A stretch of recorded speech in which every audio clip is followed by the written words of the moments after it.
시청자 여러분 안녕하십니까? 문학채널 초대석 허양숙입니다. 오늘 초대석에는 한국문인협회 문학낭송가회 홍성훈 회장님을 모셨습니다.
이렇게 무더운 날씨에도 불구하고 이렇게 나와주셔서 정말 감사합니다.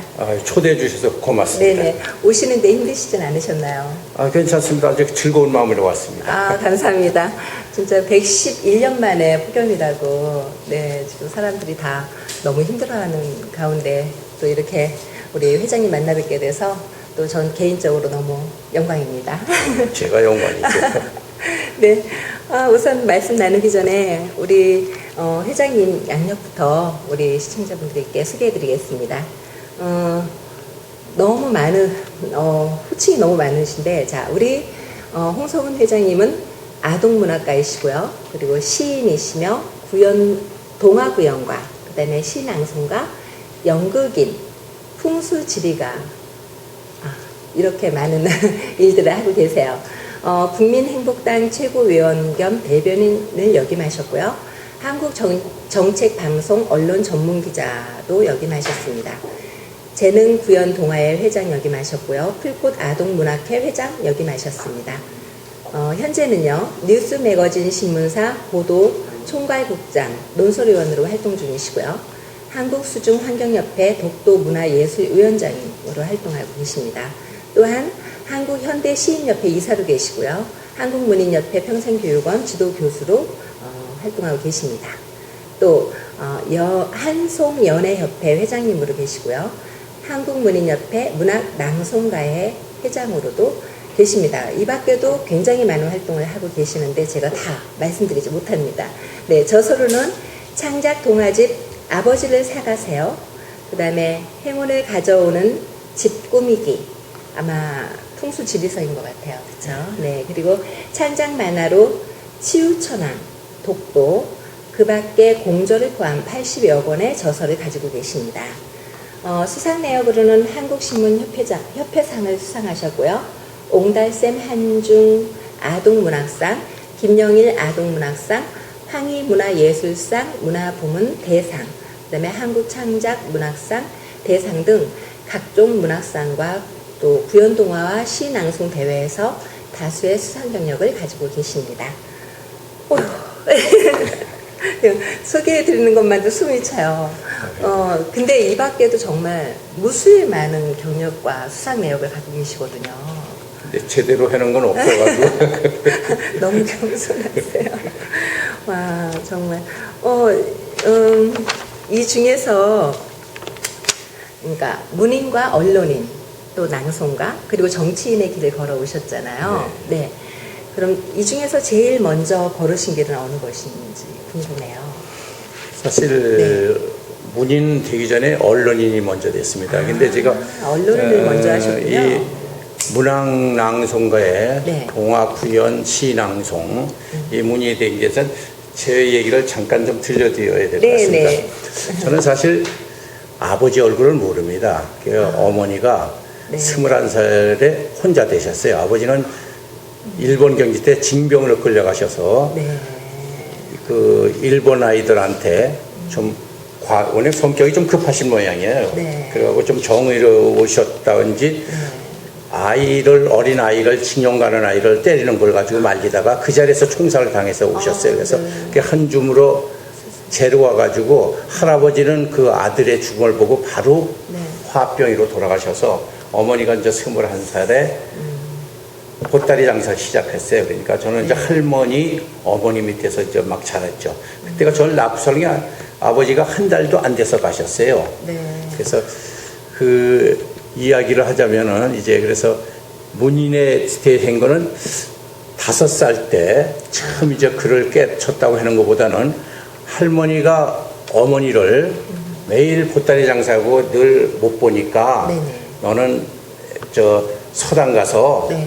천자문이라도 가서 그냥 들어라 하는 식으로 해서 서당을 보냈어요. 아, 네. 그래서 5살 때니까 뭐 아무것도 모르잖아요. 그래서 네네. 구석에서 이제 그 청년들은 훈장에 매를 맞으면서 배울 때 네. 천자문 했는데 이게 재미있더라고요. 네. 앞뒤로 하면서 뭐 하늘, 전, 따지, 좌우로 몸을 흔드니까 저는 그걸 그냥 애우기만 했어요. 남 하는 거를. 글자는 모르니까. 네네. 그랬더니 한 석 달쯤 지나니까 훈장이 나를 가리키면서 너 천자문 한번 해보래요. 네네. 그래서 좀 당황했지만은 그냥 천자문을 처음부터 끝까지 했어요.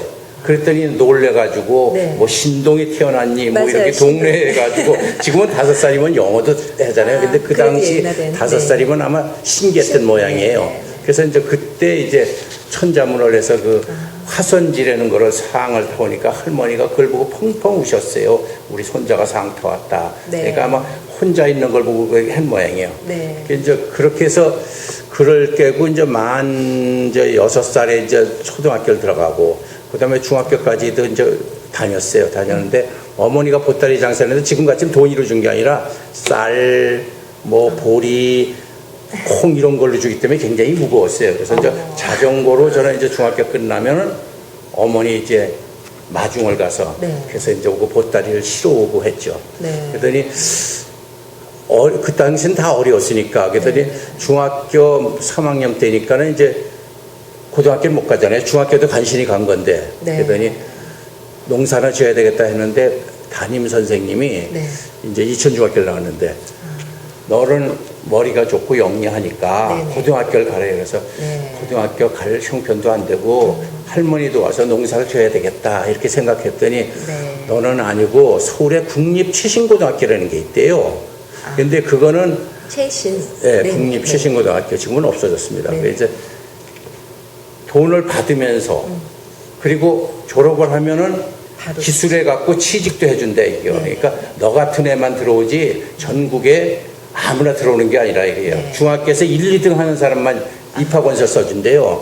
근데 저는 뭐 가고 싶지만은 집 형편이 그러니까 못 갔는데 그 담임 선생이 이 원서를 자기 본인이 쓰셔가지고 원서를 냈어요. 그래서 시험만 한번 봐보래요. 근데 그때 특차였어요. 저희가 이제 특차고 그다음에 이제 1차는 이제 경기고등학교, 경북 뭐 서울고등학교였고 저희는 이제 특차로 했어요. 그래서 특차였는데 전국 이제 뭐 수재들만 사실 모여서 55대 1이라는 큰 그걸 뚫고서는 입학을 했어요. 그래서 이제 3년 동안 이제 장학금을 받으며 하고 19살에 이제 취직을 하는데 이제 5급 공무원이에요. 지금은 이제 공무원이죠. 그 당시는 5급 공무원이죠. 이제 그 당시 거기에 5급이면 지금 9급인가요? 예, 그 정도 될 겁니다. 5급 공무원으로 발령을 나서 지금은 없어졌지만 최신부에서 이제 국제 전신 전하고 뭐 이제 우리는 뭐 영어로 거기 또 프라이드 된다고 KIT라고 그랬는데 거기에서 이제 근무하다가 공무원 생활을 한 8년쯤 했는데 야간 대학을 졸업하고 네. 이 공무원 생활을 못 하겠어요. 저거 좀 벤치하고 맞지도 않고. 네. 근데 그때 동아일보에서 이제 시험을 본다 했는데 대학교를 졸업해야만 본다는 거예요. 네. 그래서 야간 대학을 졸업하고 동아일보에 이제 해서 입사를 했어요. 그래서 그러셨군요. 동아에 입사해갖고 김상만 지금 돌아가셨지만 그 김성수 씨가 이제 동아일보를 창간 저걸 하셨는데 네. 그 큰 아드님이시죠. 네. 그 명예회장님의 그 기념사가 많습니다. 네. 그 기념사 축사를 10여 년간 이제 제가 대피를 하면서 대피하셨군요. 그 제가 아버지 얼굴 모르고 아버지 네. 사랑을 못 받았는데 네. 김상만 회장님이 아들같이 잘해주셨어요. 그래서 농담 삼아서 우리 국장들이 셋째 아들 뭐 이런 식으로 하는데 네. 그래서 동아일보 있으면서 네네. 제가 어려서부터 아버지 목소리를 듣고 싶었어요. 네. 그래서 어렸을 때 아버지를 보고 싶다. 네. 아버지는 어디 갔냐고 한 4살 때진 거예요. 물어봤더니 할머니하고 어머니께서 통곡을 하시는 거예요. 그렇죠. 근데 난 모르고 그러니까 겁이 나서 나도 울었어요. 그래서 세 식구가 막 우는 거죠. 네. 그래서 그후부터는 아버지라는 얘기를 하질 못했어요. 무서워서. 네. 근데 자라면서라도 그래도 아버지 얼굴도 보고 싶지만은 아버지 목소리에도 다른 사람들은 다 아버지들 있고 있는데 우리는 남자 목소리가 없거든요. 그래서 네. 아버지 목소리에도 한번 듣고 싶다 이런 생각을 했어요. 그러면서 동아일보에 있으면서 나같이 이렇게 아버지 없는 아이들이 많을 거다. 이 아버지들에게 내 아버지 목소리를 들려주다 해갖고 동화 구연가가 먼저 됐어요. 이 그러셨군요. 신앙송 되기 전에. 네. 그건 우리 동아일보에 전국 아버지 동화 구연 대회라는 조그만 광고가 났어요. 네. 그래서 이게 뭔가 하고 사진해 봤더니 그냥 옛날 얘기를 들어주는 거래요. 그래서 이제 그때는 구연이 뭔지 몰랐죠. 그래서 교보에 가니까는 그 이제 테이프하고 있더라고요. 그래서 네. 그때 보니까 이 정도 나도 하겠다. 그래서 이제 거기 대회를 나가서 거기서 이제 최우수상을 받았어요. 그때부터 이제 아이들을 위해서도 하고 네. 방송국에서 왜냐면 여자 색동에서 여자 구연은 많은데 네. 남자 구연가가 별로 없었어요. 네. 그래서 이제 방송국에서 이제 항상 초대를 해서 이제 뭐 KBS, MBC, 뭐 SBS 그 당시에는 SBS 됐으니까 이제 하고 라디오에서도 계속 이제 막 동화구연을 했어요. 그래서 말면 동화구연에게 이제 현재 전국 1위 뭐 1등이라고 그랬는데 그건 아니고 네. 제가 이제 성의껏 제 마음대로 했어요. 그래서 네. 그다음에 재능 동화구연가 대회 나가서 이제 또 다시 금상 받으면 네. 재능 동화구연대 회장도 네네. 맡고 네네. 그다음에 이제 제가 이제 가리킨 거는 그 후에 동아일보에 있으면서 동아문화센터라는 게 생겼어요. 아마 네. 언론계에서 맞아요. 처음일 겁니다. 아마 그래요? 그래서 동아문화센터가. 1981년도에 문화센터가 생겼는데 그것이 뭐냐면 동아방송이 있어가지고 네네. 방송이 그리 가기로 네네.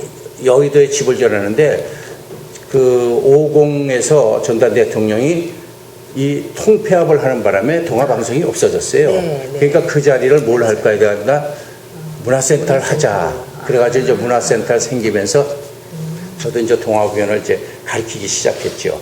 그래가지고 이따도 뭐 얘기할지 모르겠지만 네. 그때 이제 대장금 했는 아여 네네. 그 아이를 가르쳐서 걔가 그냥 뛰는 바람에 아주 그냥 여의도에서 아주 굉장히 대장금 인기를 그 받았습니다. 아역했던 예. 그래가지고 네. 이제 그걸 가르치고 네. 그 후에 뭐 현재는 코미디언도 있고 연예인도 있고 그랬습니다. 네, 제자 중에서는요. 네. 그래서 이제 이야기가 좀 삐뚤어나갔지만 네. 그다음에 이제 언론인이 먼저 됐냐면 동아일보를 이제 가가지고 네네. 언론인을 이제 그때부터 시작한 거죠. 그러니까 동아일보 간담부터 이제 동아구연이라는 게 됐고 네. 또 시낭송이라는 건 잘 몰랐어요. 근데 시낭송도 이제 그 후에 네네. 됐고 근데 IMF가 1997년에 터지는 바람에 네네. 제가 이제 그때 정보통신부장을 했는데 부장급 논설위원 이 부장급 이상 한 80명을 50세 이상 넘은 사람은 네네. 하루아침에 잘렸어요. 그래요? 예, 그래서 동아일보가 제일 먼저고 그다음에 이제 조선일보인데 네. 하루아침에 잘리면서 어머. 네. 암담했죠. 네네. 근데 제가 동아일보에 있을 때는 대통령이 참석하는 이 행사든지 네. 뭐 인천상 같은 건 굉장히 큽니다. 그거고 창간에도 항상 그 당시는 대통령이 참석하셨어요. 네. 그런 사회를 다 계속 보고 그랬어요. 네. 근데 그때는 성우도 있고 아나운서도 있지만 왜 그 사람들 제치고 저랬는지 모르겠습니다. 그래서 한 해 방송을 거의 다 도맡아서 했습니다. 네. 근데 IF를 딱 자르면서 암담한 거예요. 네네. 그때 이제 신춘문예 저도 이제 제 사회를 봤기 때문에 네네. 그 당시 제가 신춘문예를 생각했으면 아마 거의 이제 문인협회라도 뭐 네. 알아봐주고 들어갈 텐데 저는 거기에는 관심이 없었어요. 네. 이제 언론만 이제 하고 있으려 했는데. 나오면서 우리 딸들이 5살, 7살이었어요. 근데 굉장히 암담하잖아요. 네네. 하루아침에. 어린 나이에. 예. 네. 그러면서 내 마음을 한번 동화를 써서 나 같은 어린이를 위해서 네. 한번 동화를 쓰자 해가지고 그때 이제 동화 아동문학과 작가가 됐죠. 엄기원 회장님한테 이제 지도를 좀 받고 네. 그래서 이제 뒤늦게 이게 아동문학가로 됐습니다. 결국은 자녀들에게 들려주고자 하는 예, 마음에서. 네. 그래서 이제 문인보다는 언론인이 더 먼저 했습니다. 그러셨네요. 예. 언론계의 산 증인이시네요. 네, 언론에서 현재도 네네. 동아꿈나무재단에 이제 상임이사로 근무하고 있습니다. 그러니까 이제 언론하고는 계속 네네. 한 50년을 갖고 되고 있죠. 네. 네. 시인은 언제 되셨어요? 시는 이제 아동문학가가 먼저 되고 네. 또 옆에서 네. 시를 자꾸 좀 써보래요. 근데 네. 제가 이제 등단 안 했지만 시를 이리저리 냈어요. 신문에도 내고 그러니까 그 시가 좋다고 그래가지고 네. 문학바탕에서 이제 문학바탕. 시인이 이제 등단하면서 네네. 이제 시인이 됐죠. 이게 2003년인가 잘 기억은 뭐 안 되겠습니다. 그 네. 후에 이제 그래서 아동문학가고 네네. 시. 근데 시에 대해서는 뭐 그렇게 잘 못 씁니다. 그래서 아직 시집도 안 하고 뭐 동화책은 뭐 한 10권쯤 뭐 창작집은 나왔고 그랬으니까 네. 하고 있습니다. 그러면은 정치인은 언제 또 시작을 하신 건가요? 원래 언론인들이 또 그쪽으로 많이 가긴 하지만 정치계로 많이 가긴 하지만. 예. 네. 이 사실 정치는 네. 제가 이제 뉴스 매거진에 동아일보사를 관두니까 뉴스 매거진에서 거기 편집장으로 오라고 그래요. 근데 그게 네. 주간지인데 현재도 나오고 있습니다. 그래서 네네. 편집장을 하고 있는데 그 사회 보던 거를 하니까는 거기에서 지금은 뭐 아나운서들이 보고 있지만은 네네. 사회를 보고 인물 대상을 봅니다. 그게 이제 국회 뭐 정세균 의장도 탔고 박진 국회의원도 타고 다 탔습니다만은 거기 사회를 보는데 허평환 씨하고 기무사령관님이 보더니 사회를 보고 하는 걸 보더니 야, 저 사람은 저는 모릅니다. 그 후의 얘기입니다. 네. 저 사람을 정치를 끌겠다 이렇게 생각하셨대요. 네. 그래서 나중에 허평환 씨가 창당을 하나 만들었어요. 국민행복당이라고. 네. 거기에서 와서 대변인 겸 최고위원가 하면서 종로로 한번 나와달라 그래서 나 네. 정치는 취미가 없다. 네. 여기다 정치에 나는 맞지도 않는다 했더니 거짓말 보태지 않고 5번을 찾아오시더라고요. 근데 내가 나도 별 볼 일 없는 사람인데 네네. 저런 사람이 또 꼭 필요하다고 했는데 네. 그러면 좀 도와줘야 되는 게 아니냐. 그러다 보니까 이제 대변인 하면서 종로를 나왔어요. 정치 네. 1번자로 하지만은. 근데 그때는 정세균 의원하고 홍사덕 의원이 네. 붙을 때입니다. 네. 그러니까 네. 19대. 그래서 정치에 하고 그 후에 이제 뭐 문화진흥위원장도 뭐 하고 네네. 여러 개를 했지만은 정치하고는 조금 안 맞아요. 그래서 제가 네. 정치가 심으면 좀 바뀌었을 거다 이런 사례는 설명 안 해요. 좀 정의롭다고. 정의로운 걸 잘 싸우거든요. 근데 그래서 쌈딱이라는 얘기가 있는데. 그러세요? 그래서 그부터 정치는 현재도 뭐 정치인들을 많이 알고 네. 또 지금도 오라고 합니다. 네네. 그런데 저는 이제 제가 할 거는 네네. 문학이고 글 쓰는 거다 이렇게 생각하고 네. 있습니다. 맞아요. 아동문학만큼 귀한 게 없다는 생각이 들어요. 네. 어린아이들한테 꿈을 네. 심어줄 수 있기 때문에 저도 네 정치보다는 좋은 것 같아요. 네. 진짜 굉장히 많은 일들 뭐 하루 종일 이야기를 하셔도 계속 나올 것 같아요. 실타래 풀리듯이 계속 나올 것 같은데 그 정도로 참 많은 일들을 해오셨는데 그렇게 많은 일들을 해오셨기 때문에 때로는 아쉬운 부분도 만났을 거고 또 이제 내가 참 잘했다라는 또 그런 마음에 또 기쁨도 주었을 텐데요. 그 중에 기억 남는 일이 있으면 아쉬운 거 한 가지, 그다음에 참 보람됐다라는 거 한 가지씩만 좀 들려주시면 좋겠어요. 네, 보람됐다는 건 아동문학가 된 거를 좀 보람 있게 생각합니다. 왜냐면 네. 어린이들에게 네네. 제 동화를 보고 그 아버지를 사과해서는 인터넷에 네. 띄워가지고 지금까지 띄고 있습니다. 감동 글이라고 네네. 해서 또 뭐 다른 사람이 또 그냥 저자 이름도 안 쓰고 외국에서 뜨고 하는데 궁금해요. 아버지를 사가세요. 무슨 내용인지. 네, 이따가 동화로 다 잠깐 들려드리겠습니다. 네네. 근데 그거를 누가 그러더라고요. 자기 아들이 20번을 봤다는 거예요. 그 책을. 네, 근데 네. 뭐 저는 제 글감을 어디서 했냐면 저는 길에서 다 찾습니다. 그러니까 길에서요? 이 신호등을 보고서는 저게 대가 떼갖고 네 자매라는 글을 썼어요. 결국서는 지하철을 타는데 지하철 이름들이 참 재밌어요. 네, 보니까. 네, 그래서 그걸 가지고서 지하철에 생기네 가지고 뭘 레빌로다가 동화를 썼어요. 그러니까는 네. 뭐 어린이는 뭐 방학동 어린이가 좋아하는 네, 뭐 네. 경찰에는 수사동 뭐 이런 거 네. 그런 걸 해가지고 쭉 네, 네. 이제 뭘 썼어요. 그랬더니 그런 걸 보고 재미있다고 하고 아이들이 한마디라도 선생님 동화 재밌어요. 밑에 있는 거예요. 예. 네네. 그래서 보시는 뭐 우리 선배님들도 그렇고 네.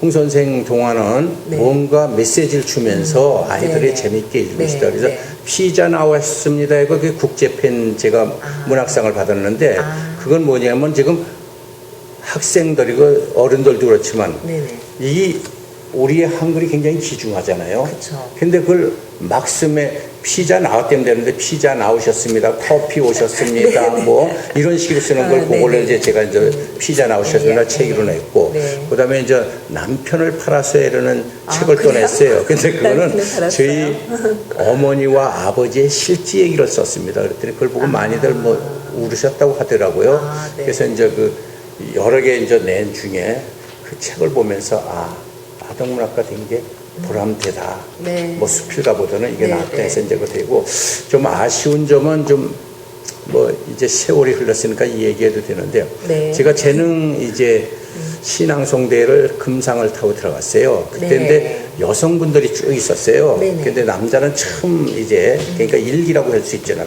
11회 때. 그게 해갖고 했는데 그때 이혜정 씨하고 지금 한국 신앙송 예술협회 네. 이혜정 씨를 이제 거기서 만났어요.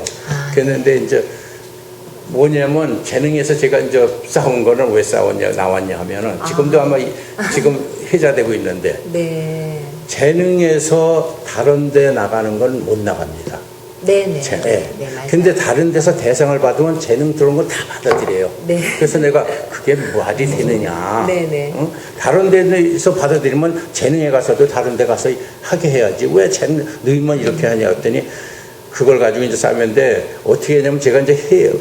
남자들이 하니까 이제 형님이 남자들도 좀 길을 피게 좀 앞길을 열어달래요. 그래서 회장 선거에서 이제 회장을 나간다고. 왜냐면 그때 뭐 인기가 있었는지 우리 여성 팬들도 많았어요. 그러니까 회장을 나가서 회장을 딱 나간다고 해놨어요. 네네. 그랬더니 이제 그 회장이 이제 잘못하면 남자로 줄 수 있으니까 지금까지 남자 회장이 없는데 네. 그걸 이제 안 되게 했는데 마침 이혜정 씨하고 지금은 이제 시가연이라고 대표로 있는 이춘우 씨라고 있어요. 네. 이제 셋이서 제 언론계 선배인 동양일보에 네네. 조초로 회장님이 계세요. 거기에 이제 찬조 출연을 제가 신앙송을 나갔어요. 네네. 그 양반이 이제 뭐 저는 언론계에 있고 그분도 언론계에 있으니까 네. 선배고 얘기하니까 좀 신앙송 좀 한번 해달라 해서 했더니 그걸 가지고 이제 꼬투리를 잡고서 거기 나가서 했으니 안 된다. 네. 그래갖고 이제 회장도 못 나온대. 그래서 나는 그러면 내 재능을 관두겠다. 네. 내가 이런 식으로 하면 재능 안 된다. 네. 그런데 뭐 고문들이 여자분들이 있어요. 그러면서 하는 얘기가 그랬어. 내가 재능 같은 전국 신앙송을 내가 하나 만들겠다. 네. 그래가지고 그게 만든 게 현재 있는 한국 문학 낭송가예요. 아, 그래서 네. 이사장님하고 한국문인협회. 한국문인협회 그리고 네네. 백이정 우리 이제 네. 돌아가셨는데 네네. 그분이 이제 초대 회장이었고 네. 그래서 그걸 만들어서 이제 초대 이제 말고 제가 2대 회장할 때 이제 부회장이 이제 장충렬 씨하고 네. 회장할 때 공혜경 씨가 이제 부회장이었었어요. 아, 네. 그런데 그걸 만들고 나니까 재능에서 이제 별 얘기가 이제 다 하는 거죠. 네. 근데 저를 하던 이혜정 씨한테 지금 현재 거긴 제가 고문이로 했는데 미안한 게 제 편을 들다가 그 자리에서 6개월 정직을 당했어요. 재능에서. 왜냐하면은 나는 이제 재능하고 싸우고 내 관두겠다니까 그러면 그때는 이제 제가 홍국장이고 이혜정 씨가 시급국장인가 했어요. 네. 그러니까는 홍국장이 뭐 잘못한 게 있냐 이러니까 네. 거기 편을 든다고 해서 같이 잘리게 6개월 했어요. 그랬더니 네. 그 후에 이제 뭐 고문이 이제 남자분인데 이제 그것도 한국일보에 이제 뭐 이야기해도 되지만 김성우 고문님이라고 있어요. 그때 선배님 네. 굉장히 존경하는 분인데 네. 특파원도 하시고. 근데 그분이 몇 번 다시 오라고 그랬어요. 네, 네. 근데 나는 이혜정 씨가 나 때문에 이제 관두고 잘렸는데 네. 사실 갈 수가 없다. 이혜정 씨가 간다면은 내가 생각해보다 이렇게 생각해. 근데 이혜정 씨는 지금 나와서 더 잘 전화 위복이 잘 네네. 됐잖아요. 네네. 그리고 이제 네. 이춘호 씨는 이제 뭐 시가연에 지금 대표로 네네네. 있으면 그래서 그때부터 이제 낭송 내가 만들겠다는 게 이제 문인협회에서 만든 거고 이혜정 씨는 또 이혜정 세대로 해가지고 그래서 아쉬운 점이 좀 아니죠. 아쉬운 점이 아니지만 제가 거기서 재능에서 네. 남자 회장을 하면서 남자 낭송가들을 네네네. 좀 그 당시에 이거 키우고 키워줘야 싶었는데. 되게 했는데 네. 지금 뭐 여성들이 뭐 많이 하니까 한 번도 이제 남자 회장들은 없고 했는데 그거 그때 회장을 그 점이 좀 해서 아쉬웠다는 저는 관계 없습니다. 저는 나와 관계 네네네. 없는데 네. 우리 후배 그 남성 낭송가들에게 조금 미안한 감이 아, 그때 그때 참고 해내지 못해서. 참고 설랑에 그대로 해줬으면 됐지 않은데 네. 그건 내가 뭐 했냐고 그래서 그냥 좀 성격이 좀 적어요. 그러니까 저는 네. 없지 않으면 이렇게 나오는 데에 그게 조금 그분들한테 좀 아쉬운 거예요. 저는 아쉬운 건 하나도 없습니다. 네네. 예, 저는 뭐 와가지고 더 거기 있었으면 매달렸을 텐데 거기에 네네네. 지금 제가 하는 일이 굉장히 많지 않습니까? 네. 그러니까 개인적으로는 아쉬운 건 아니지만 예, 그 이제 좀 남성 네. 신앙송가 후배들에게 네. 조금 체계를 발판을 좀 잡아주었어야 잡아줄 수 되는데 있었는데 그거를 그냥 못해준 것이. 못하고 네. 싸우고 나온 게 좀 네. 아쉽습니다. 예. 알겠습니다. 그러면 낭송을 하게 된 특별한 동기는 그러면은 낭송했는데 동화구연을 하니까 네. 그 시 낭송가들이 이제 지금 많잖아요 전국에. 네네네. 시 낭송이 저 재능에서 한다고 그래요. 네. 그래서 이게 뭔가 그때는 뭐 시낭송이 몰랐어요. 그때 이제 전화를 걸어 그랬더니 그랬더니 그럼 남자는 안 뽑는데요. 왜 남자는 왜 안 뽑냐? 네. 여자가 했는데 네. 남자도 뽑아라 하기서 전화를 했어요. 네. 근데 뭐 제 얘기가 그런 건지는 모르지만 남자를 뽑았어요. 그래서 네. 이제 제가 이제 에라 한번 가보자. 네. 전화를 걸어놨으니까 남성에서 이제 네. 갔더니 가자마자 이제 금상을 탔어요. 네. 그때 이제 뭐 다른 사람들이 뭐 대상값이라 그랬는데 네네. 그건 아니고. 근데 제가 신앙송도 배우지 않고 동화구연도 사실 그한테 배운 게 없어요. 네네. 제 나름대로 이제 개성적으로 했습니다. 네. 그랬더니 그때 신앙송 하니까는 거기 이제 여자 고문들이요. 누구한테 배웠냐요? 그래서 난 배운 거 없이 그냥 내가 동화구연가다. 동화구연을 네. 몇 년 이렇게 하고 뭐 그때는 그러면 방송도 나가고 많이 했으니까. 그게 이제 내 감정대로 네. 그런 시를 잘 선택했는지 모르지만 그때 그 남실지 박시봉방 백석 시를 제가 했어요. 그걸로 이제 금상을 받았는데 네. 그게 처지가 굉장히 가슴에 와닿더라고요. 뭐 네. 어린이라도 없고 뭐 이런 얘기예요 다. 네네. 그래서 그 감정을 했더니 감정이 아마 맞게 들어갔는지 그래가지고 이제 신앙송가가 네. 되고. 그건 결국은 이제 본인보다는 이제 그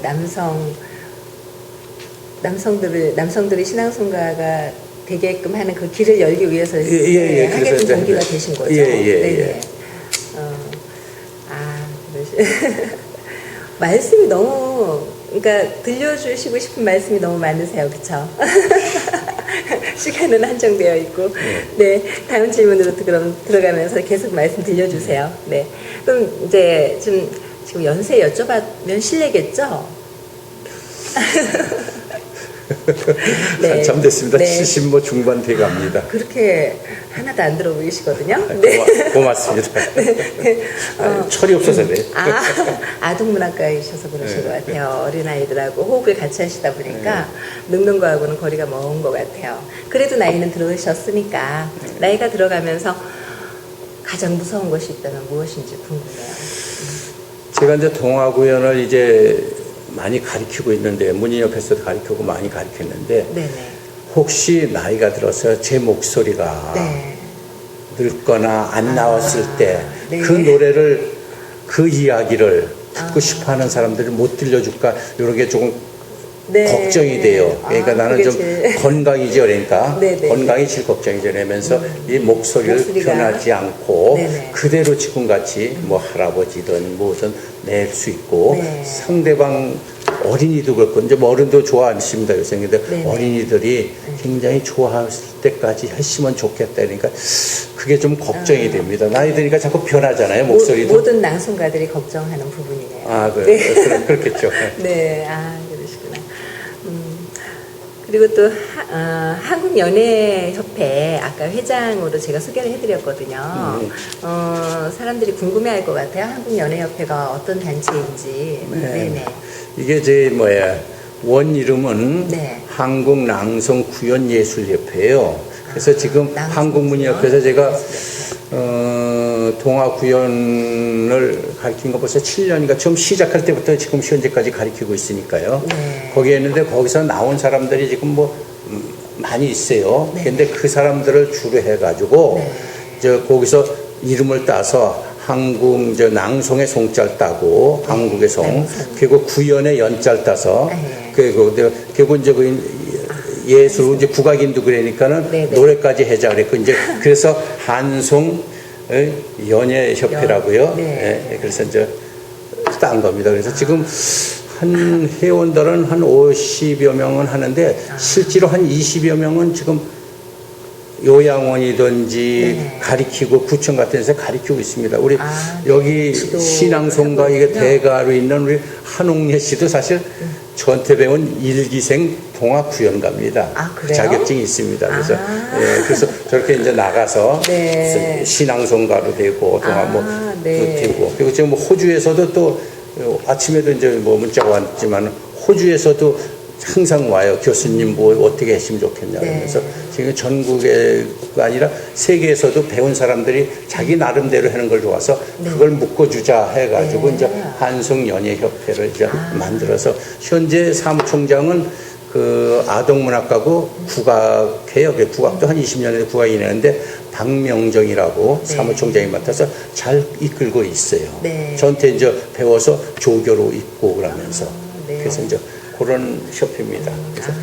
그래서 거의 이 협회는 뭐냐면 낭송만 하는 게 아니라 네. 동화 구연도 하고 노래도 합니다. 또 이따 제가 뭐 들려줄지 모르겠습니다만 시낭송만 가지고는 이제 안 되겠다 해서 네. 거기다 저는 노래를 넣었어요. 네. 그러니까 시낭송에 노래하고 동화 구연에도 동화 구연만 하지 말고 네. 거기다가 시낭송을 넣자 해가지고 네. 이따 아버지를 사가서 했는데 거기다 직녀예 같은 네. 그런 거기에 맞는 낭송고 음악이고 국악이 넣어가지고 지난 토요일 날도 제가 쓴 작품 가지고 저게 저 한국 아동문학연구에서 이제 연극을 한 5명 이렇게 네. 회장 행사를 만들었습니다. 그래서 그렇게 해갖고 많이 활동하고 있습니다. 네. 그럼 봉사도 하시는 예, 봉사죠. 거의 네. 이제 봉사하고 봉사. 요양원도 가서 하고 네. 뭐 어린이들 위해 하고 이제 다 지금 봉사 활동들을 열심히 하고 있습니다. 귀하신 일 하고 계시네요. 네. 저도 사실은 작년 연말에 우리 회장님 낭송하시는 모습 뵌 적이 있어요. 그렇습니까? 네네. 그래서 그때 좀 전에 말씀하신 것처럼 구연과 노래까지 다 넣어서 낭송을 하시면서 굉장히 인상 깊게 봤거든요. 네. 이따가 시간이 괜찮으면 우리 시청자들을 위해서 한번 구연해 주시면 감사하겠습니다. 예, 그렇게 하죠. 네. 네, 그동안에 연극과 시극, 동극 굉장히 많은 걸 해오셨어요. 네, 근데 그 중에서 보니까 뭐 윤동주부터 굉장히 많은 분들, 유명인들의 삶을 그 안에서 조명을 해오셨거든요. 그 중에서 가장 애착이 가는 분은 누구신지, 물론 다 훌륭하신 분이시기 때문에 애착을 가지고 하셨겠지만 그래도 또 특별한 분이 계실 것 같아요. 네. 연극도 뭐 한 10여 편 올렸어요. 네네네. 10여 편 올리고 그랬고, 근데 거기 뭐 윤동주 역도 있고, 네. 김민영한 역도 네, 있고, 네. 뭐 이런데 방정환 역을 했는데 네. 제가 거의, 왜냐면 제가 아동문학가라 그런지 방정환 역에서 그 양반이 악곡게 돌아가셨잖아요. 네, 그 네, 색동에 네. 처음 어린이라는 네, 이야기를 맞아요. 처음 쓰셨고, 맞아요. 네. 근데 이제 저는 방정환 역에 굉장히 그 애착을 느낍니다. 이제 방송에서도 이제 했습니다만은 그 양반이 동화 구연을 하면은 네. 어린 아이들이 오줌을 싸면서도 가지를 못했대요. 그렇게 그래요? 전국 다니시면. 그래서 저도 그 양반 같이 나도 이제 전국 다니면서 네. 동화 구연을 하겠다 그런 생각을 이제 하게 됐죠.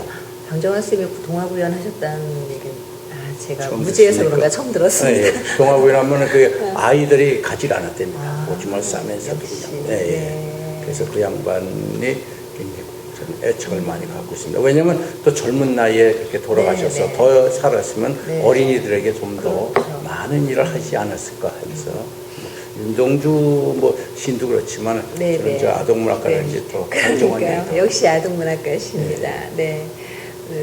우리 뭐 시인이나 낭송가들은 그래도 방정환 쌤보다는 윤동주님이나 뭐 이런 분들한테 더 애정을 갖고 하겠지만, 네. 네. 그리고 신앙송을 잘하기 위해서 진짜 아까도 말씀하셨듯이 구연동화, 뭐 노래, 또 연극 이런 거를 또 이렇게 가미하셔서 구성지게 잘 연출을 해내시는데요. 저도 그런 생각을 많이 했거든요. 이렇게 왜 그 대화체가 들어있는 시가 만나서 하고 싶은데 대화체가 자신이 없어서 제가 포기하는 경우가 참 많거든요. 그래서 구연동화나 연극을 좀 배워야 되겠다라는 생각을 많이 했어요. 낭송을 하면서요. 네, 그래서 우리 문학채널 시청자님들을 위해서 네, 좀 신앙송과 구연동화 몇 좀 보여주실 수 있으세요? 네. 예. 제가 오늘 8월 1일이죠. 네. 8월 이러면 어머니 생각이 더 많이 납니다. 왜냐면 제가 해방둥인데, 그러니까 이제 나이가 나오네. 네. 해방둥인데, 네. 어머니가 이제 그 절 한 달도 안 돼가지고 네네. 핏덩이로 이제 21살 혼자 되고, 아버지는 진병으로 끌려가서 바로 돌아가셨고, 네. 근데 8월 달에 되면은 해방됐다고, 그 당시 저는 모릅니다. 해방됐다고 사람들이 만세를 부르고 태극기를 했는데, 어머니는 뒤에 장독대 가서 그렇게 우셨답니다. 왜냐면 아버지만 안 돌아오셨으니까. 그래서 8월 되면은 어머니 생각이 더 납니다. 그래서 이제 해방돼. 그래서 제가 제 글도 그렇고 신앙송도 그렇고 그리움에 대한 시를 많이 하고 어머니를 시합니다. 그래서 제가 하나 들려드리겠습니다. 뼈저린 꿈에서만 전본것 글이라 하면 글이겠습니다. 개울물에 어리는 풀포기 하나, 개울 속에 빛나는 돌멩이 하나. 그렇습니다. 고향의 것이라면 무엇 하나 빠뜨리지 않고 지금도 똑똑하게 틀리는 일 없이 얼마든지 그리겠습니다. 말을 하려면 말하겠습니다. 우물가에 늘어선 미루나무는 6그루, 우물 속에 논이는 큰 붕어도 6마리. 그렇습니다. 고향의 일이라면 무엇 하나 빠뜨리지 않고 지금도 생생하게 틀리는 일 없이 얼마든지 말하겠습니다. 마당 끝 큰 회나무 아래로 삶은 강냉이 한 바가지 드시고 나를 찾으시던 어머님의 모습, 가만히 옮기시던 그 발걸음 하나하나 나는 지금도 말하고 그릴 수가 있습니다. 그러나 아무리 애써도 한 가지만은, 그러나 아무리 몸부림쳐도 그것만은 내가 그리질 못하고 말도 못합니다.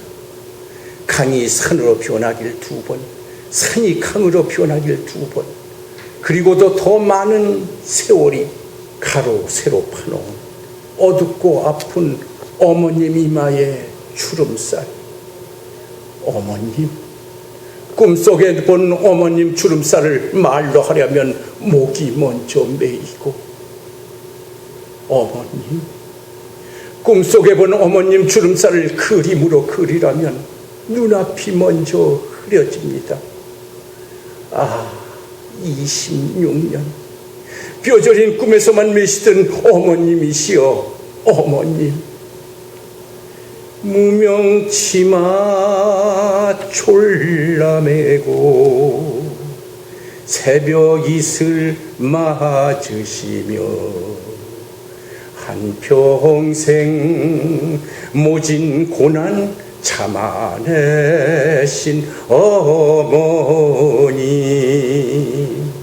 자나깨나 자식 위해 신령님전 빌고 빌며 학처럼 선녀처럼 살다 가신 어머니, 이제는 눈물 말고 그 무엇을 바치리까. 이제는 눈물 말고 그 무엇을 바치리까. 어머니, 네. 감사합니다. 정말 네, 절절하세요. 네, 마음에 그냥 파고드는 것이. 그 노래는 원래 기존에 있는 노래인가요? 아니면은 그 노래 아닙니다. 가사를 그게 저기 지으신 3호곡의 노래를 거기다 붙였습니다. 네, 그쵸. 이제 그 시하고 맞는 노래를 찾다 보니까 그 3호니. 그쵸. 네. 아까 처음에 아버님 말씀하실 때 사실 저 눈물 나올 뻔한 것 참고 인터뷰하느라고 고생 좀 했습니다. 네, 어머님과 아버님에 대한 그리움이 모든 우리 시청자분들께는 그대로 전달된 것 같아요. 네, 아버지를 사세요? 아버지를 사가세요. 사가세요? 오늘 네. 아버지를 팝니다라고 제가 냈을 때 신문에 제가 이제 아버지를 팝니다라는 그 동화 읽었거든요. 예, 그러니까 그 전면에 이제 신문 광고 났는데 네네. 그걸로다가 이제 다 지금은 팝니다로 하는데 네네. 우리 저기 이제 책을 날 때 우리 엄기원 회장님께서 네네. 이제 해놓으면서 아버지를 팝니다 너무 강하다. 네. 좀 사가세요로 고쳐시면 어떠냐 이러니까 네. 그럼 그렇게 했어요. 그랬더니 지금은 팝니다를 그냥 둘 걸겠지 그런 얘기를 하더라고요. 아니 저는 아버지를 팝니다를 읽었어요. 그래서 네. 왜 읽었냐면 정말 제목에서 네. 뭐지? 대체 아버지를 판다고? 이런 이 호기심 때문에 읽었는데 감동 깊게 읽었거든요. 그래 아이들한테도 읽어주고 그랬는데 그게 선생님 작품이셔. 네, 뭐 모르는 사람이 많아요. 친구들 네. 야 이게 내 작품이야. 이거 네. 인터넷에 자꾸 뛰어다니고 네, 그래서 네. 뭐 추석이나 설 때는 이게 감동 동화라고 이제 이렇게 저는 책으로 뛰어다니더라고요. 읽었는데 오늘 책을 갖고 왔습니다. 그래서 책을 네. 한번 또 보여드리겠습니다. 네, 그거 한번 구현 좀 해주시면 어떨까요? 아버지를 사가세요? 네. 에이, 세상이 말세로군 그래. 아이, 그러게 말이에요. 누가 아버지를 병든 아버지를 사가? 어느 날 아침 사람들은 신문을 보고 한마디씩 하며 혀를 끌끌 찼어요. 그 신문에는 이런 광고가 커다랗게 난 것이었어요. 저희 아버지를 팝니다. 연세도 많고 병도 들어 쌀 한 가마니 값만 받을 테니 저희 아버지를 사가세요. 이런 광고였어요. 광고가 나고 며칠이 지난 어느 날 부잣집 대문에 초인종이 조용히 울렸어요. 정원에서 물을 주던 할아버지는 아니 누가 왔나? 할아버지는 문을 열어봤어요. 그 대문에는 초라하지만은 퍽 순진하게 생긴 젊은 남녀가 손에 신문을 들고 서 있었어요.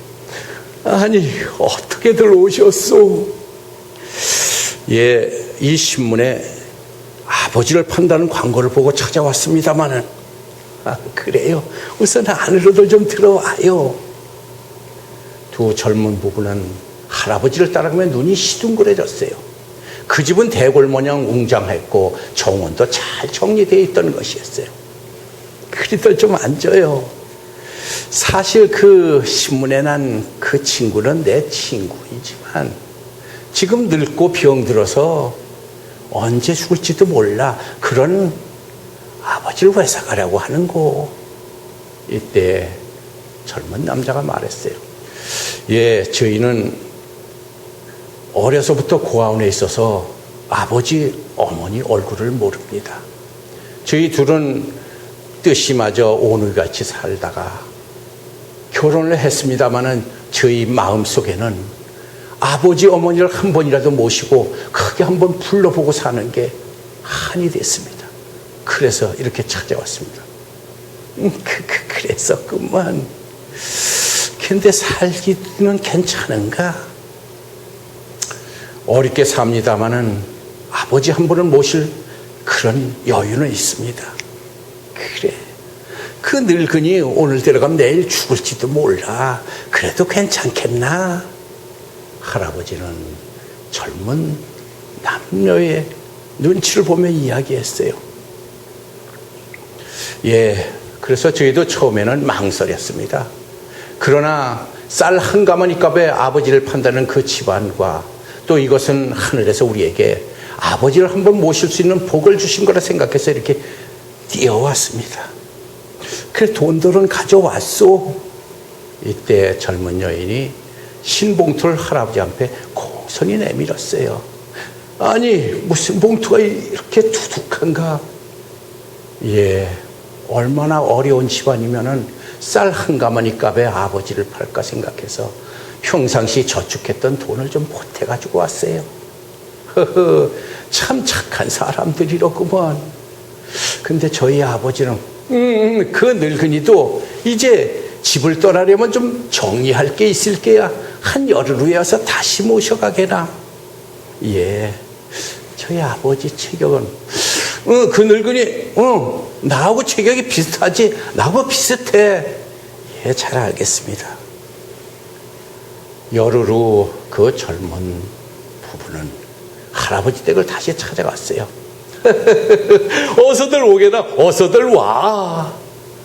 할아버지는 기다렸다는 듯이 반갑게 젊은 부부를 맞이했어요. 이때 여인은 보따리를 할아버지 앞에 공손히 내밀었어요. 아니, 이 보따리는 뭔가? 예, 아버지 되실 분이 어르신과 체격이 비슷하다고 하여 바지 조거리를 만들어 보았습니다만 잘 맞으실는지 모르겠어요. 참 착한 사람들이로구먼. 저 아버지는 저 아내와 계시다네. 내가 아버지를 모시고 오겠네. 할아버지는 보따리 들고 안으로 들어가셨어요. 한참 후 한복을 곱게 차려입은 할아버지가 만면의 웃음을 띠고 걸어 나오셨어요. 참 좋다. 옷 색깔도 딱 좋고 딱 맞춤복이야. 이때 두 부부는 깜짝 놀랐어요. 아버지 되실 분은 지팽이를 짚고 간신히 걸어 나오실 거라 생각했는데 만면의 웃음을 지고 씩씩하게 걸어 나오시는 분은 조금 전까지 이야기하던 그 할아버지였으니까요. 아니, 어르신께서 그 광고는 사실 내가 냈다네. 나는 돈이 많아 얼마든지 양자를 들여올 수가 있어. 그리고 양자를 한다는 사람도 많이 왔지. 그러나 요새 젊은이들은 너무 돈만 밝혀 진심한 쇼를 모른단 말이야. 그래서 신문에 광고를 냈던 것인데 전화 한 통 없어서 괜한 짓을 했구나 이렇게 생각했는데 자네들이 온 것이지. 예, 저희는 알고 있네. 자네들의 그 고운 마음을. 형태가 바르면 그림자도 바르듯이 자네의 그 고운 마음들을 내가 왜 모르겠나. 헌데 한 가지 부탁이 있네. 나는 자네들한테 팔렸으니 자네들을 따라가야겠지만은 그것만은 못하겠으니 자네들이 이 집으로 와서 살게나. 이때 두 부부는 큰 소리로 말했어요. 아니 됩니다. 저희에게 팔렸으니 저희를 따라오셔야죠. 그리고 이 집은 너무나 커서 저희들에겐 어울리지도 않습니다. 참 착한 사람들이로구만. 할아버지는 눈을 감고 하늘에 보고 생각했어요. 이 할아버지의 고향은 이북 한경남도였어요. 북한에는 사랑하는 아내와 어린 자식이 있었지만 전쟁 중에 혼자 내려와 휴전선이 가로막히는 바람에 돌아가지를 못했어요. 언젠간 통일이 되겠지. 그날을 기다리며 재혼도 하지 않고 성실히 돈을 모았던 것이에요. 할아버지는 북한에 있는 아내를 생각하며 시를 마음속으로 읊었어요. 이별이 너무 길다. 슬픔이 너무 길다. 손채로 기다리기엔 은하수가 너무 길다. 단 하나 오작교마저 끊어져 버린 지금은 가슴과 가슴으로 노돛돌을 놓아 면도날 위라도 걷고 들어가 만나야 할 우리. 손채로 기다리기엔 세월이 너무 길다. 그대 몇 번이고 감고 푼 시를 밤마다 그리움 순호와 짠배 다시 풀어야만 했는가. 내가 먹인 암소는 몇 벌이고 새끼를 쳤는데 그대 짠배는 몇 필이나 쌓였는가.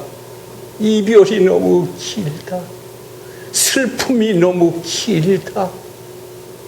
사방이 막혀버린 죽음의 땅에 서서 그대의 손짓하는 연이나 가슴도 빼앗기고 처녀도 빼앗기고 마지막 남은 머리털까지 빼앗길 대로 우리는 만나야 한다. 말라붙은 은하수는 눈물로 녹이고 가슴과 가슴으로 노돛돌을 놓아 칼날 위라도 딛고 건너가 만나야 할 우리. 슬픔은 이제 끝나야 한다. 연이나. 할아버지는 시를 생각했어요. 잠시 후 할아버지는 만면의 웃음을 띠며 이야기했어요. 그래, 내가 자네들한테 말렸으니 자네들 뜻대로 해야지. 자네들이 그 고운 마음에 하늘에서 복을 주신 게야. 그러니 이 모든 내 자산은 다 자네들 것이로래. 이때 젊은 남녀는 아버지란 이름을 크게 부르며 큰절 올렸어요. 아버지, 저희 절 받으시고 오래오래 사세요. 아버님, 오냐, 이제 죽어도 여한이 없다. 다 이제는 내 복이 조지하네. 이때 이 기쁜 소식을 전하려 정원의 아름드리 나무에서 까치가 크게 울부짖었어요. 까까까까까. 네, 회장님 정말 감사합니다. 최고의 동화이면서 최고의 공연이었어요. 고맙습니다. 네. 잘 봐주시니까 그렇죠. 아니, 정말 제가 어려서부터 우리 아이들한테, 아이가 셋이거든요. 네.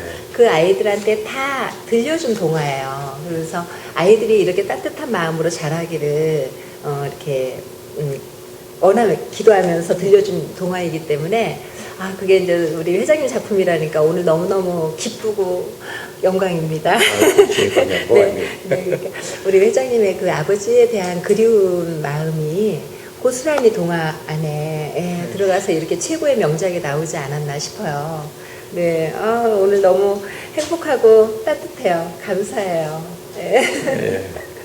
요것도 그렇고 이제 네. 뭐 요새 이제 많이 하는 게 그 이산 가족이 많이 요새 하잖아요. 그래서 이제 38선 철조망을 알고 있다는 제 작품이 또 있어요. 네. 이제 그 언제 뭐 지금은 네. 아니죠. 언제 시간 한번 네. 저랬습니다. 그거를 네, 꼭 이제 듣고 싶어요. 그거는 네. 뭐 그냥 어른들을 위한 건데 네. 많이 하죠. 많이 하고 네, 있습니다. 언제 초대해 주세요. 제가 가서 꼭 듣고 싶어요. 배우고 싶기도 하고요. 네, 우리 회장님께서는 각종 신앙송 대회에서 심사도 많이 봐오셨잖아요. 네, 우리 회장님만의 어떤 심사 기준이 있다면, 네, 우리 시청자님들을 위해서 좀 이야기 좀 알짜배기로 네, 좀 주시겠어요? 뭐 신앙송가들이 많이 이야기했겠지만 네네.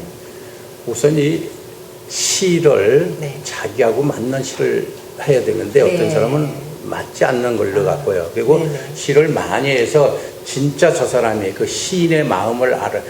계속하면 시인의 마음을 알 수가 있거든요. 그렇죠. 그러니까 그렇죠. 시인의 마음과 그 시를 자기한테 네. 받아들여야 되는데 그냥 입으로만 과요새들 하는 게 그게 좀 안타까워요. 네. 그래서 감정도 그 시를 완전히 했을 때는 감정을 안 넣으려도 안 넣을 수가 없어요. 감정이. 들어가죠. 그리고 네. 시 낭송 대회를 이제 많이 이제 이렇게 심사하다 보니까 우선 옷이 화려하면 되는지 아는데 저는 그건 그렇게 보질 않거든요. 우선 네, 그냥 네, 거기에 맞습니다. 맞는 거였는데 네. 옷을 유난히 화려하게 입는 거 네, 네. 이런 건 좀 배제했으면. 뭐 배제라는 것보다 저는 진짜 점수를 많이 취향이 안 보여줍니다. 주고 있습니다. 네, 그래서 네. 아. 이분은 이제 진정 그 시를 많이 하고 많이 외워야 됩니다. 많이 저기 네. 읽어야 되고 그리고 시집 같은 걸 보고 네, 네. 자기만 네. 내 그 개인적인 거 그러니까 심사하다 보면 그래요. 뭐 재능에도 오래 있어서 그런지 전 누구한테 배웠거나 누구한테 이게 나옵니다. 네. 똑같아져요. 그러니까 그 꼭 뭐 교수를 따라하는 것도 좋지만은 자기 개인적인 거, 네. 개성적인 걸 살려서 했으면 좋겠다. 네, 이 네, 얘기예요. 네, 맞습니다. 네, 저도 네, 귀한 말씀 감사합니다. 네, 그러면은 우리 회장님 질문이 굉장히 많은데 지금 많은 시간이 흘러가지고요. 하나만 더 여쭙겠습니다.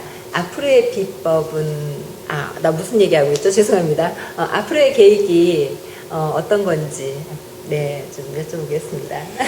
지금 계획이라는 건 이제 저는 동화를 이제 거의 이제 하니까 네네. 인성 교육이 굉장히 중요하다고 생각합니다. 옛날에는 네. 할머니 할아버지들이 그 무릎에 앉히고 옛날 전래동화를 주어가지고 아이들이 그렇게 흑박하거나 이렇게 하는데 요 사이들은 다 인터넷이나 뭐 이걸 보고 그냥 싸움하는 거나 보고 이러니까 그런 거를 좀 고쳐서 동화 구연을 좀 멀리 퍼져가지고 누구나 마음에 정서가 있고 감정 있는 이런 나라를 만들었으면 하는 그런 바람이죠.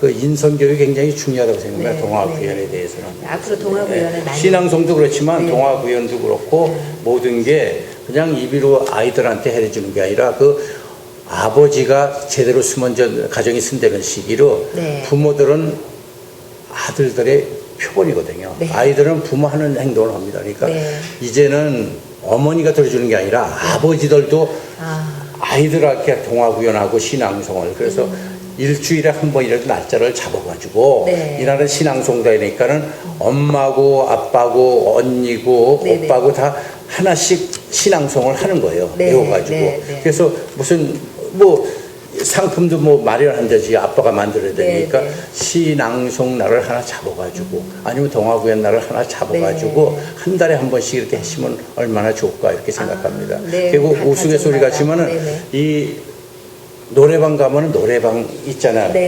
옛날에는 다 가사 없이도 노래를 다 했어요. 근데 지금은 가사가 나오니까 다 잊어버렸어요. 가사. 근데 시낭송도 난 그렇게 좀 만들었으면 좋겠다. 그러니까 몇 번을 치면은 윤동주의 서시가 나온다. 그러면 거기 하면은 거기에 맞춰서 천천히 하든지 뭐 하든지. 거기에 맞춰 배음을 깔아주면 음악을 이제 거기에 맞추는 것만 깔아주니까 누구나 가서 노래를 하듯이 시낭송도 노래방에서 그런 걸 만들어서 전국위로 이렇게 하면은 그게 더 정서적이고 감정이 좋지 않은가 생각합니다. 그 노래방은 웬만하면 다 노래방 가잖아요. 근데 그거 가서 거기에다가 아마 기술적으로 그렇게 어렵지는 않을 거예요. 그 번호를 쳐갖고 그거를 깔아주고 그러면 그거 하면서 자기에 맞게 신앙송. 그러니까 특별히 애우지 않아도 되는 거죠. 아무나 가서 그걸 보면서. 그래서 그런 걸 한번 해봤으면 그런 바람도 좀 있어요. 정말 최고예요. 노래방마다. 사실 저는 노래방 시끄러워서 안 가는 편인데. 그러면 더 갈 수가 있어요. 노래방 갈 때마다 그런 생각을 했었거든요. 여기에서 내가 이런 시끄러운 음악 말고 배음이 깔려서 신앙송을 할 수 있다면 얼마나 좋을까. 우리가 왜 집에서 마이크를 사용하는 게 쉽지가 않잖아요. 맞습니다. 노래방 가서 이렇게 배음이 깔린 노래방에서 신앙송을 할 수 있다면 얼마나 좋을까 이 생각을 했는데 우리 회장님이 딱 옛날에도 그걸 한번 생각해서 어디 가도 제가 그 얘기를 했어요. 그러니까 그걸 한번 만들어 보라 하는데 그건 그럼 더 좋을 거 아니에요. 가면서. 노래방 가기 싫어하는 사람도 있어요. 근데 그 신앙송 하면은 그것 때문에 또 갈 사람도 또 생길지도 있는 거고. 연습도 거기서 할 수 있고. 각 가정마다 한 달에 한 번 정도는 정말 구연동화의 날, 신앙송의 날을 정해서 온 가족이 같이 할 수 있는 것도 굉장히 이 그러니까. 사회가 아름답게 네, 인성교육이 저절로 될 것 같아요. 너무 좋은 제안이시고요. 앞으로 그런 제안을 더 정책에 좀 이렇게 내놓으실 수 있는 많이 지금 뭐 이야기를 하고 있습니다. 꼭 실현되기를 바랍니다.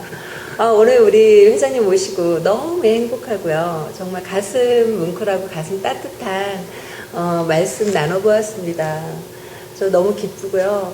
예, 정말 이렇게 기쁜 날은 네 너무 기뻤습니다. 말을 못해요. 제가 너무 이 마음이 기뻐가지고 제대로 말을 못하는데 정말 감사드립니다. 네. 너무 뭐 쓸데없는 얘기 많이 했는지 모르겠습니다. 아니 너무 감사해요. 그리고 뭐 이건 관계없지만 네. 신앙송가들이 네네.